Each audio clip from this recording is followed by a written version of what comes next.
오늘 하나님 말씀은 요한복음 18장 1절부터 11절까지의 말씀입니다. 세상에서는 스스로 알아서 열심히 노력하는 사람이 성공하고, 그리고 그 사람이 성숙된 사람입니다. 그러나 신앙생활에서 스스로 알아서 자기 열심만큼 같이 위험한 게 없습니다.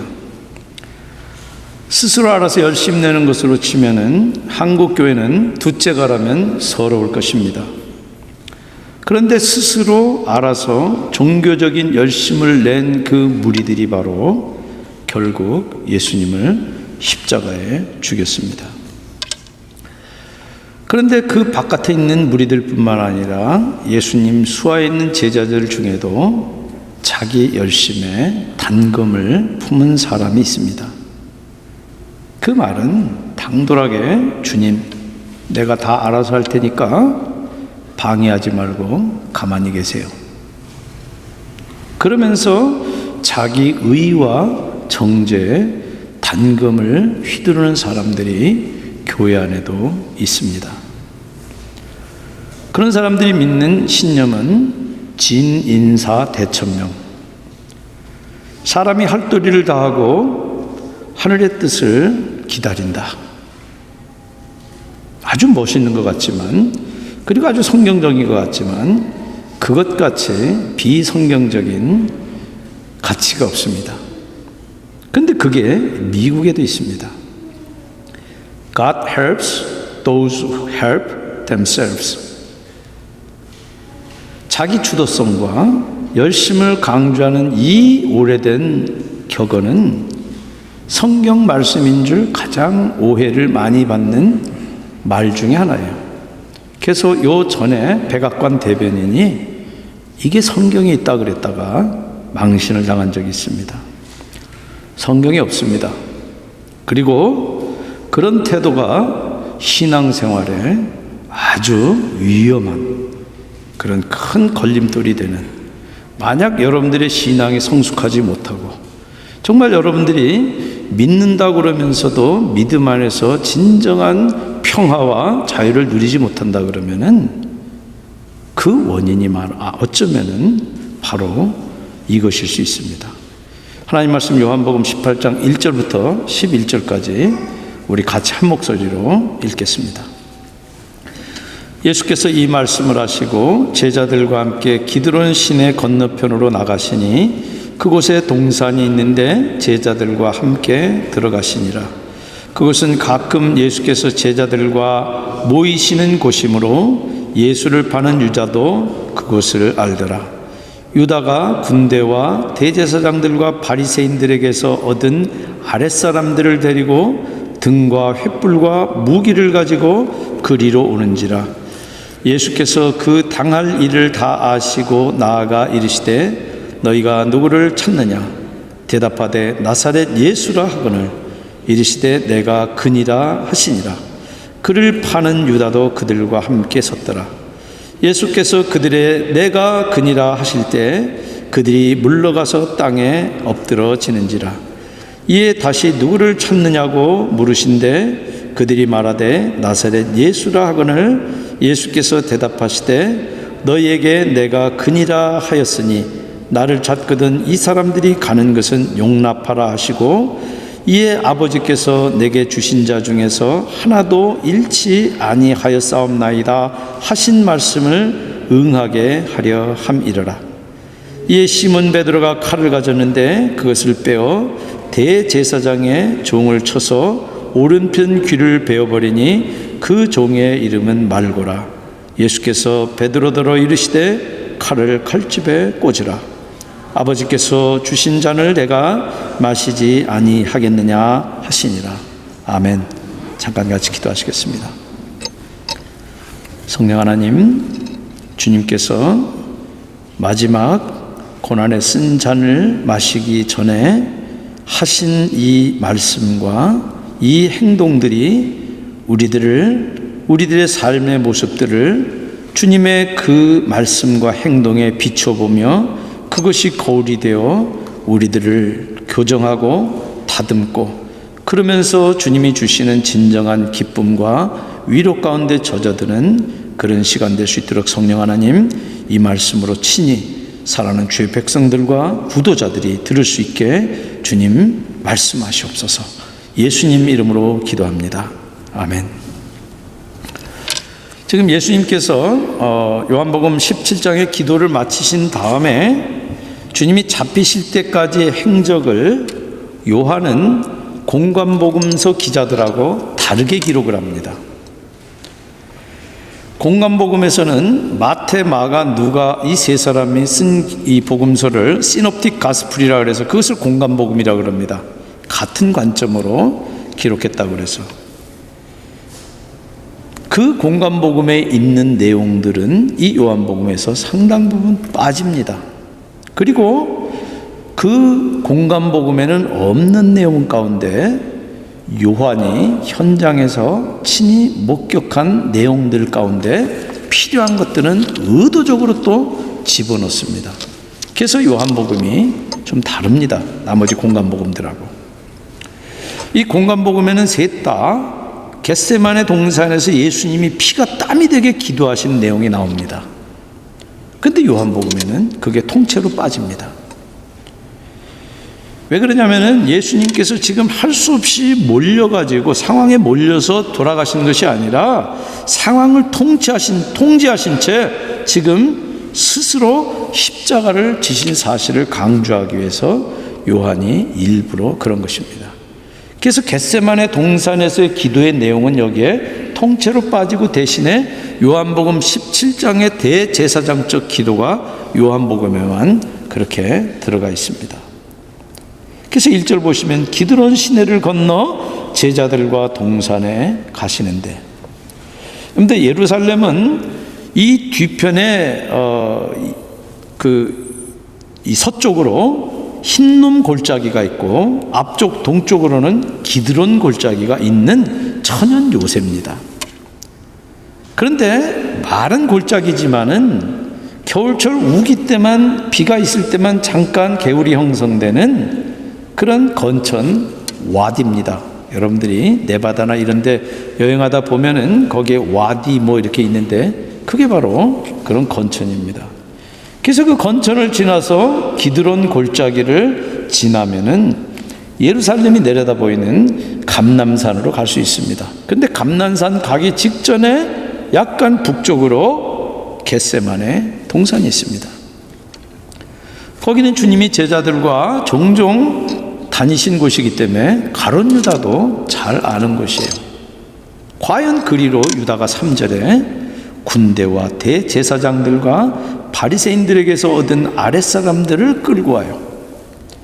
여기 군대라고 하는 이 헬라어는 6월절에 민난이라도 혹시 일어나면 진압하기 위해서 안토니아 망대에 주둔시켰던 로마 군대를 이야기합니다.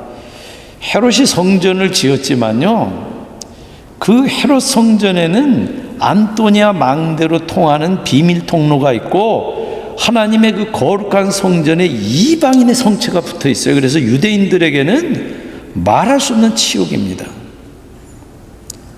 거기에 있었던 군대들이에요. 그러니까 이 사람들은 대개는 그 당시 행정수도 역할을 했던 지중해 나라에는 가이사라에 주둔하고 있다가 유대인들이 많이 결집하는 이 명절 때 예루살렘으로 이동하는데 12절 보니까 천부장이 지휘하는 그런 군대예요. 그리고 대제사장과 바리새인들이 보낸 일종의 성전 경찰들까지 유다를 따라서 지금 기세등등하게 겟세마네 동산으로 중무장하고 예수를 체포하러 지금 몰려온 겁니다. 여러분들 6월절은 이 원력을 쓰기 때문에 보름이 가까워서 보름달이 떠서 밤에도 대부분 사람을 식별할 수가 있습니다.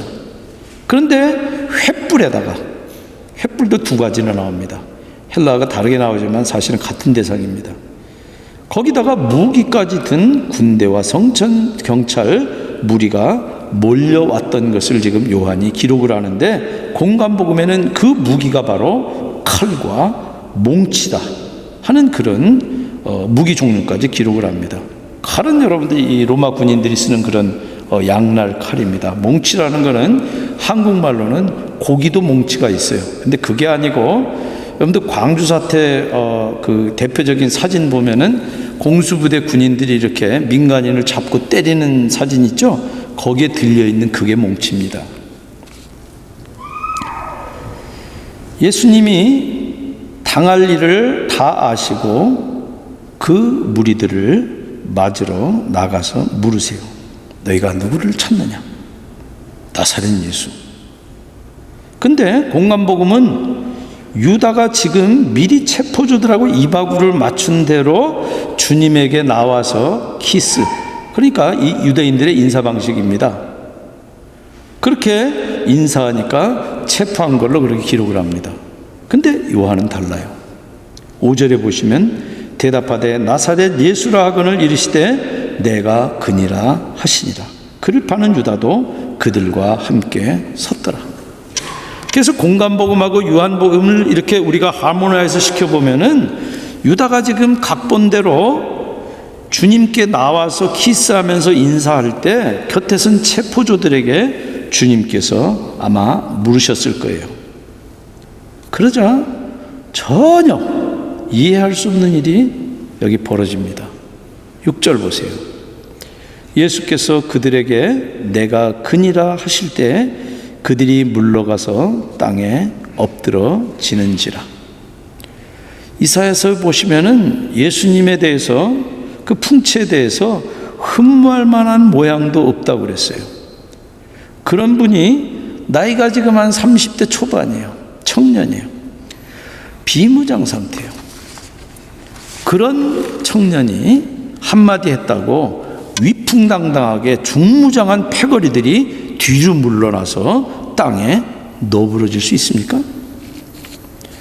어떤 주석가는 예수님이 너무 당당해서 무리들이 기가 눌렸다 이렇게 하는데 저는 동의가 되질 않아요. 그런데 오늘 이 장면은요, 요한이 3번이나 반복해서 같은 단어를 씁니다. 5절, 6절, 8절에 내가 그니라. 의역하면은 나사렛 예수 찾는다 그러니까 내가 여기 있다 그런 말이에요. 근데 셋 다 헬라어로 에고 에임입니다. 에고라는 말은 나라고 하는 대명사예요. 에임이라고 하는 것은 이다라고 하는 비동사 현재형이에요. 그런데 헬라어는 대명사 에고에는 비동사가 에이미밖에 들어갈 수 없어요. 그리고 비동사 에이미에는 이미 대명사가 에고밖에 들어갈 수 없도록 딱 정해져 있어요. 그러니까 이 말은 나다 하는 말도 될 수 있지만은 나는 나다 그런 말도 되는 거예요.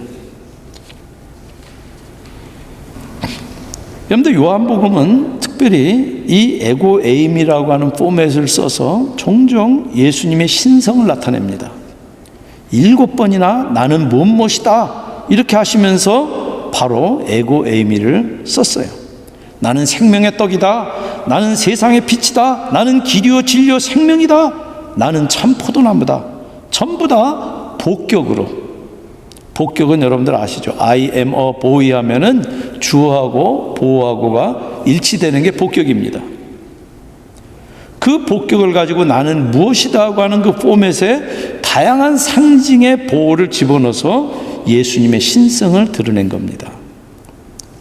예수님이 표적을 행하신 다음에 세상 사람들이 그거를 오해하면은 왜 주님이 그 표적을 행하셨는지 에고에미를 가지고 그 뜻을 밝히신 거예요. 그래서 예수님의 표적은 하나님을 드러내서 그것을 믿는 사람들에게 신적인 생명을 주신다 하는 그 말씀을 하고 계시는 거예요. 근데 오늘 여기 이 에고 에이미는 전부 다 복격이 아니에요. 절대용법으로 보호가 없이 그냥 에고 에이미로 끝난 그런 용법이에요. 이런 용례는 별로 없어요. 그런데 히브리어지만은 출애굽기 3장 14절을 보면은 이해가 돼요. 모세가 호렙산에서 불타는 떨기나무 앞에서 하나님의 이름을 여쭤요. 내가 아론에게 가서 내 백성을 내보내서 나를 예배하라 그렇게 이야기하면 반드시 당신의 이름을 물을 텐데 내가 뭐라고 얘기하겠습니까? 그랬을 때 뭐라고 이야기합니까? 나는 스스로 있는 자 아니라 이렇게 번역되기도 하고 영어로는 I am that I am.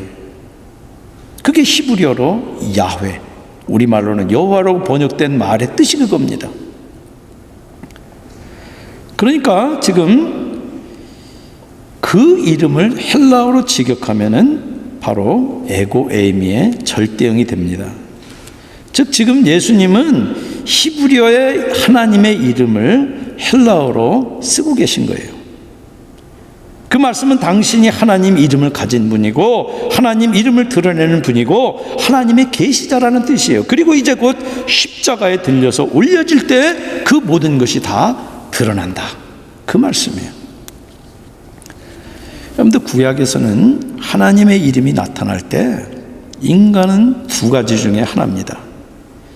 스스로 발을 벗고 그 앞에 무릎을 꿇든지 아니면은 거룩한 하나님 앞에 예외 없이 쓰러져요. 모세와 여호수아가 하나님 앞에 발을 벗고 무릎을 꿇었고 그리고 시내산에서 하나님의 말씀 율법을 받기 위해서 40일간 머물다가 모세가 내려오니까 그 얼굴의 광채 때문에 사람들이 견딜 수가 없어가지고 얼굴을 천으로 가려야만 됐어요. 그리고 하나님의 임재 상징인 언약궤를 불경스럽게 들여다보다가 벳세메스에서 70명이나 그 자리에서 쓰러져 죽었습니다. 기세등등하게 칼과 몽치로 중무장한 로마 군대 성전 경찰 패거리가 비무장한 랍비의 청년 랍비의 위세에 눌려서 뒤로 물러나서 자빠졌다? 그건 어떤 심리학자도 설명할 수 없고 만약 그렇게 설명한다 그러면은 웃음거리가 되고 말아요. 여러분들 우리가 요한 특유의 신학적인 패러다임을 놓치면은 요한복음은 아주 웃기는 신화로 전락되고 맙니다. 1장 1절부터 그래요. 요한은 예수님이 창조 이전부터 계신 창조자 하나님이라고 기록하기 시작해서 지금 이 사건이 될 때까지 일관된 관점으로 지금 기록을 하고 있어요. 그래서 지금 이 의도적으로 에고 에이미를 요 본문 짧은 데다가 3번이나 쓰고 있는 의도가 여기 다분히 있는 것입니다. 그래서 저는 지금 위풍당당하게 중무장한 병력이 맥없이 뒤로 물러나서 넘어질 수밖에 없었다고 그렇게 해석을 합니다. 그러나 무뎌져 버린 양심은 스스로 넘어지고도 왜 넘어졌는지 깊이 고려하지 못합니다. 여러분들 범죄하는 사람들을 잘 관찰하고 보면 그 여러분들이 그 패턴을 볼 수가 있습니다. 범죄할 때 들킬까봐 조마조마하면서 해서 딱 성공하면 다 잊어버려요. 그리고 또 해요. 그러다 잡히는 거예요.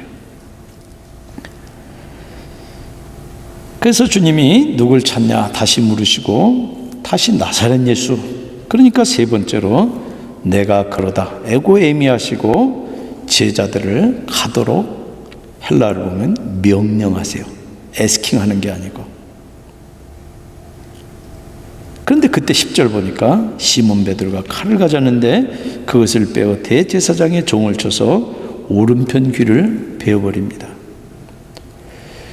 그런데 앞서서 주님이 누가복음 22장 36절에 제자들에게 너희들이 이제 곧 겉옷을 팔아서 칼을 살 때가 온다, 그 말씀은 지금 비유적으로 당신에게나 제자들에게 지금 닥쳐올 위기에 대해서 예고하시는 거예요.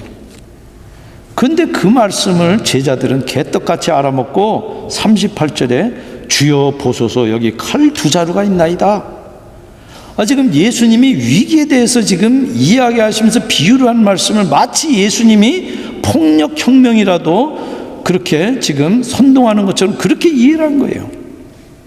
예수님의 비유를 곡해도 그렇지 겨우 칼 2자루 가지고 뭐 할 거예요?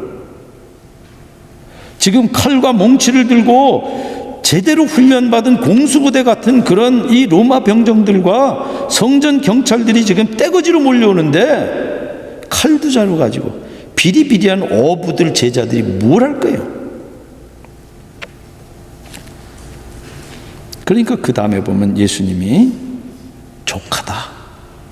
제가 제 아내한테 늘 잘 쓰는 표현으로 됐어.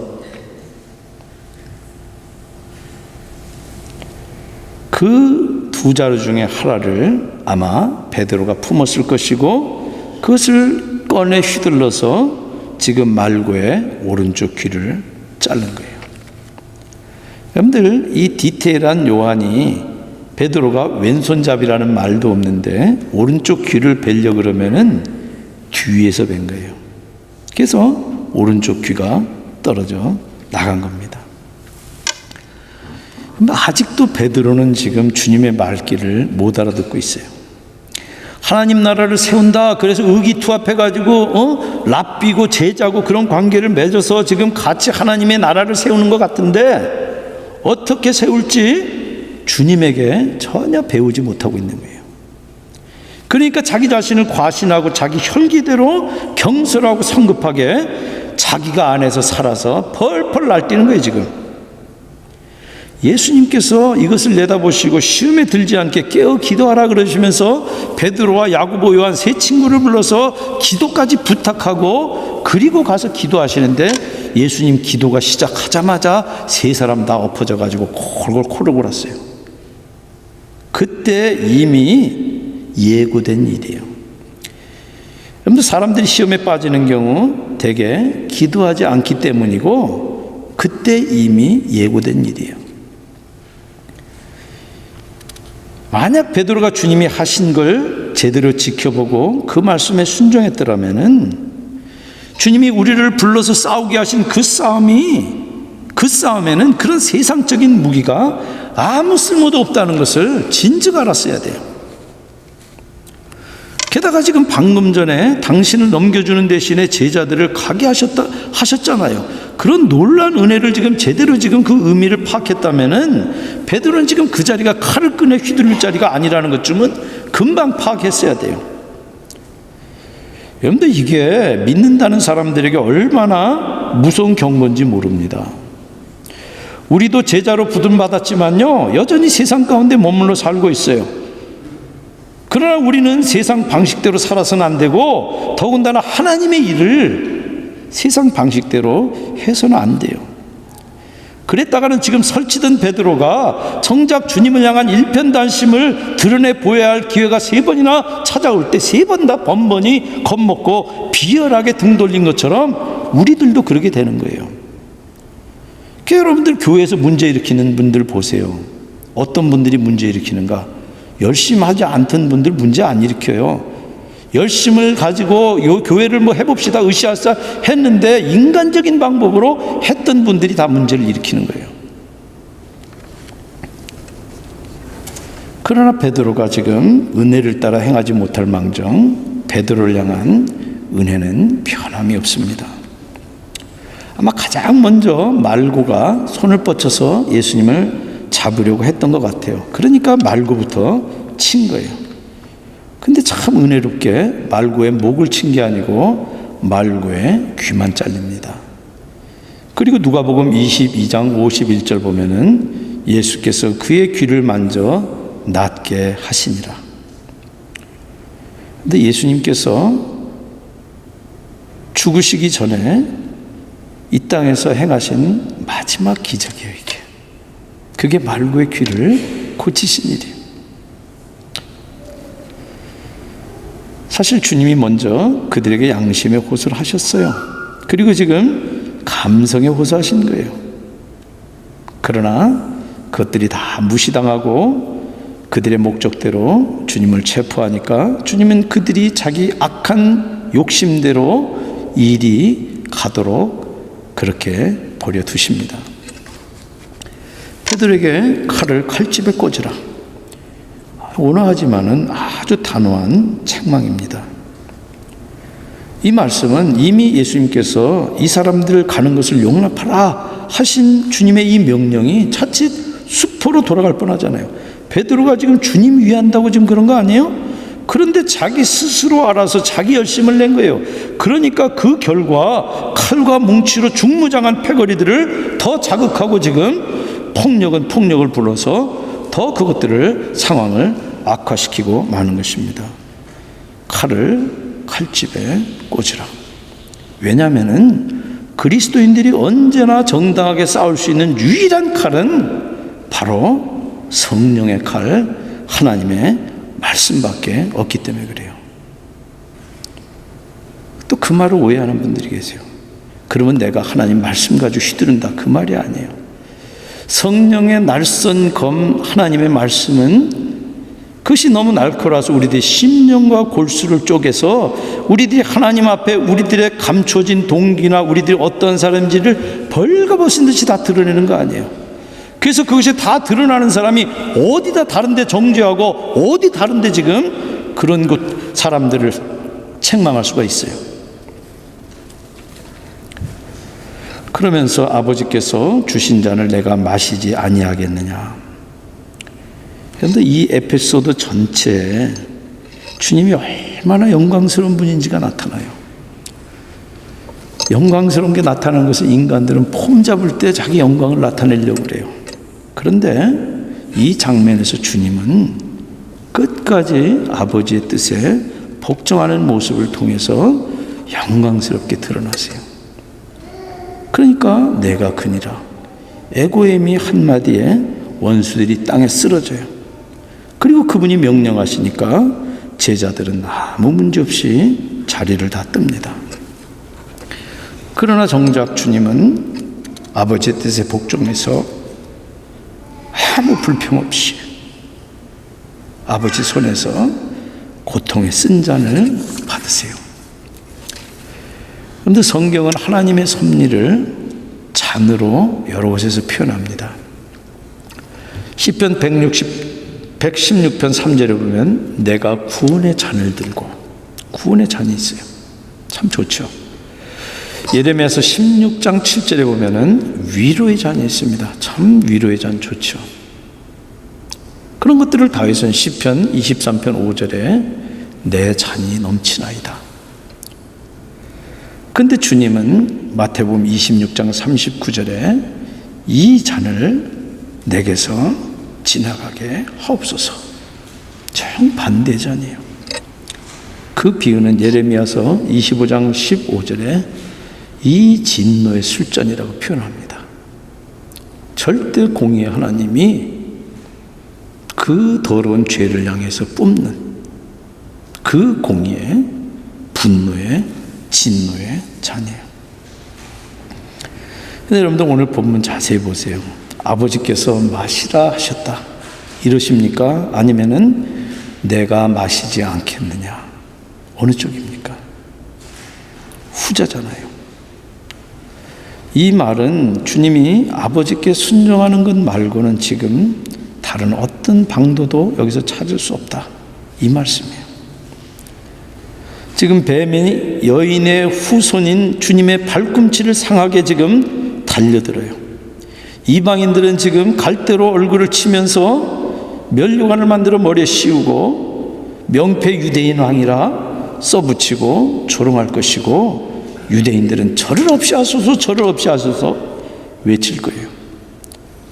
그러나 주님은 다른 어떤 부차적인 소리도 어떤 부차적인 원인도 뛰어넘어서 아버지께 시선을 고정시킵니다. 베드로의 눈에는 지금 칼과 몽치를 든 이 군대와 성전 경찰이 들어오지만은 주님은 베드로에게 지금 이 일에는 높으신 손이 관고하고 계시다, 그 말을 지금 하고 계시는 거예요. 그걸 지금 아버지께서 주신 잔이다. 여러분들, 예수님에게 뿐만 아니라 예수님을 통해서 하나님과 자녀의 관계가 된 저와 여러분들에게도 하나님께서 우리들이 이해할 수 없는 쓴 잔을 때로는 허용하기도 하십니다. 그런데 만일 우리가 예수님처럼 주변에 어떤 다른 목소리가 아니라 주님의 손으로부터 그것을 받는다는 것을 우리가 안다 그러면은 우리가 아마 주님의 섭리를 대하는 태도가 기본적으로 달라질 거예요. 내 상황이 좋아지면 히히하하 했다가 상황이 좀 나빠지면 푹 쭈그러들고, 내가 좀 기도 좀 하는 것 같으면 막 했다가 또 안 하는 것 같으면 쭈그러들고, 그러지 않을 거예요. 그런데 실은 모든 일에 하나님의 섭리와 그 섭리 가운데 나타나 있는 그분의 손을 볼 때라야지만 우리도 비로소 주님처럼 그 마음에 완전한 평강을 누릴 수가 있습니다. 그런데 매사에 스스로 열심히 노력하는 사람은 존경받아 마땅합니다. 그러나 믿음에서 자기 주도성과 자기 열심같이 위험한 것이 없습니다. 베드로처럼 자기 열심에 단검을 품는 사람은 주님, 내가 다 알아서 할 테니까 방해 말고 도와놔 주세요. 그러면서 자기 의와 정죄의 단검을 휘둘러서 자기는 주님을 위한다고, 자기는 교회를 위한다고 그러지만 도리어 교회를 회방하고 주님을 회방해 놓고 마는 것입니다. 진인사 대천명이라고요? 아니요. 처음부터 끝까지 내가 다 해놓고 조금 하나님 도와주세요? 아니요. 처음부터 아버지의 뜻을 알고 그 뜻에 복종해서 끝까지 가는 거예요. 하나님은 스스로 돕는 자는 도우실 수가 없어요. 하나님을 힘써 알고 사랑하며 의지하는 사람만 하나님이 도우실 수 있어요. 그런데 자기 주도성과 열심이라고는 칼 두 자를 가지고 도대체 뭐 하겠어요? 그 칼이 아니라 성령의 칼, 하나님의 말씀으로 함께 나가십시다. 그럴 때 상황 너머에 상황을 쥐고 계시는 아버지의 평강이 우리의 상황이 어떠할지라도 우리들을 채우고 우리에게 넘치는 위로를 가득하게 채우실 것입니다. 그런 은혜가 저와 여러분들에게 넘치시기를 주님의 이름으로 축원드립니다. 같이 기도하시겠습니다.